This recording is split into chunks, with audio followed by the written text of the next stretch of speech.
साथ। जब अरुण जेटली और सुषमा स्वराज संसद को रोकते थे जब विपक्ष में थे, तो क्या वो एंटी इंडिया थे? ये किरण रिजिजू भूल जाते हैं कि कभी ये भी विपक्ष में थे, और इन्हें यह भी याद रखना चाहिए कि बहुत जल्दी ये विपक्ष में आने वाले हैं। संसद को चलाने की जिम्मेदारी सरकार की होती है। ये हम किससे सीखे? अरुण जेटली और सुषमा स्वराज से सीखे। अब चलाएं संसद, और संसद चलाने के लिए पहली शर्त होती है कि चर्चा से सरकारों को भागना नहीं चाहिए। नरेंद्र मोदी की इतनी हिम्मत नहीं हुई कि लोकसभा में आके राष्ट्रपति के अभिभाषण का उत्तर दे सकें। यह संसदीय इतिहास में पहली बार हुआ है। वो काला दिन था संसदीय इतिहास का।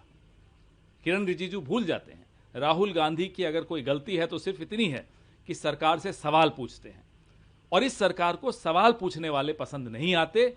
सरकार जो भी सवाल पूछता है उनको एंटी इंडिया घोषित कर देती है। कह रहे हैं सोरोस के साथ जो है कनेक्शन है, तो ये भी कह रहे हैं कि प्रधानमंत्री के बारे में जो कह दें ये कि बीजेपी का एक भी नेता सोरोस से नहीं मिला। कह दें बीजेपी के किसी नेता के बेटा या बेटी सोरोस के फंडिंग के संस्था में काम नहीं करते। पहले ये बोल के दिखाएं, फिर मैं आगे बात करूंगा। एप्स्टीन से जिनके रिश्ते हैं, कैबिनेट में उन लोगों को ये रखते हैं और हम पर उंगली उठाते हैं। ये भी वो कह रहे हैं कि राहुल गांधी प्रधानमंत्री के ऊपर आरोप लगाते हैं, तथ्य नहीं होते। जो प्रधानमंत्री क्या छुई मुई हैं कि आरोप नहीं लगा सकते उनसे? क्या उनसे सवाल नहीं पूछे जा सकते? सर्कमस्टेंशियल एविडेंस क्या है कि प्रधानमंत्री सरेंडर्ड हैं, कॉम्प्रोमाइज्ड हैं, डरे हुए हैं? ये ट्रेड डील क्या है? ये ट्रेड डील प्रधानमंत्री के डर का नतीजा है। ऑपरेशन सिंदूर में सीज फायर क्या था? प्रधानमंत्री के डर का एक नतीजा था।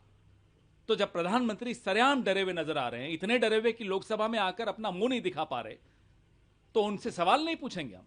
उन पर आरोप नहीं लगाएंगे? क्यों नहीं लगाएंगे? आज किसानों के हित पर आप कुठाराघात कर रहे हो और आप चाहते हैं कि हम चुपचाप देखते रहें। राहुल गांधी चुपचाप नहीं बैठेंगे, किसानों के हक के लिए वो लड़ेंगे। उन्होंने ये भी कहा कि राहुल गांधी को उनके फॉलोअर भी सीरियस नहीं लेते। चिंता उन्होंने मणिशंकर जैसे नेताओं को लेकर भी। तो फिर मणिशंकर अय्यर ने तो नीच कहा था प्रधानमंत्री को। मानते हैं क्या किरण रिजिजू जी? मणिशंकर की हर बात माननी है तो नीच भी मानिए। एक और सवाल है सर, वो है एक और बीजेपी के प्रवक्ता ने बाकायदा ये सवाल पूछा कि राहुल गांधी इस बारे में जवाब दे कि एप्स्टीन के से फंडेड एक ऑर्गेनाइजेशन। अब ये मूर्खता जो है बीजेपी में ही दिख सकती है आपको। 2 दिन पहले भी इन्होंने ये मुद्दा उठाने की कोशिश की थी। ये एक ऑपरेशन सेवपुरी चल रहा है पुरी जी को बचाने के लिए। तो सेवपुरी के चक्कर में ये अपनी भेलपुरी बनाए जा रहे हैं। अरे मूर्ख लोगों, जिस कागज को आप हवा में लहरा रहे हो वो क्या कागज है?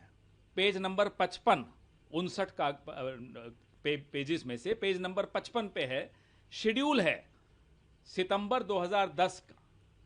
10 सितंबर से 23 सितंबर तक जो इवेंट्स न्यूयॉर्क में हो रहे थे उसका। उसमें एक इवेंट है, उसमें कई फैशन शोज हैं, कॉन्फ्रेंसेज हैं, अवार्ड्स हैं, सब कुछ है। उसमें से एक इवेंट में कपिल सिब्बल जी को अवार्ड मिल रहा था। 2010 जो संस्था दे रही थी उसने एप्स्टीन से कब पैसा लिया था? 2006 से पहले पहले। तब एप्स्टीन के बारे में, उनके काले कारनामों के बारे में कोई नहीं जानता। सिब्बल साहब ने जब उस संस्था से अवार्ड लिया तो उसका एप्स्टीन से दूर दूर तक कोई लेना देना नहीं है। हमें मालूम है कि ये पुरी साहब को बचाने के लिए ये किसी भी मूर्खता पे जा सकते हैं, लेकिन इतनी मूर्खता मत करिए कि जिसमें साबित हो जाए कि प्रधानमंत्री के चारों तरफ मूर्ख भरे हुए हैं।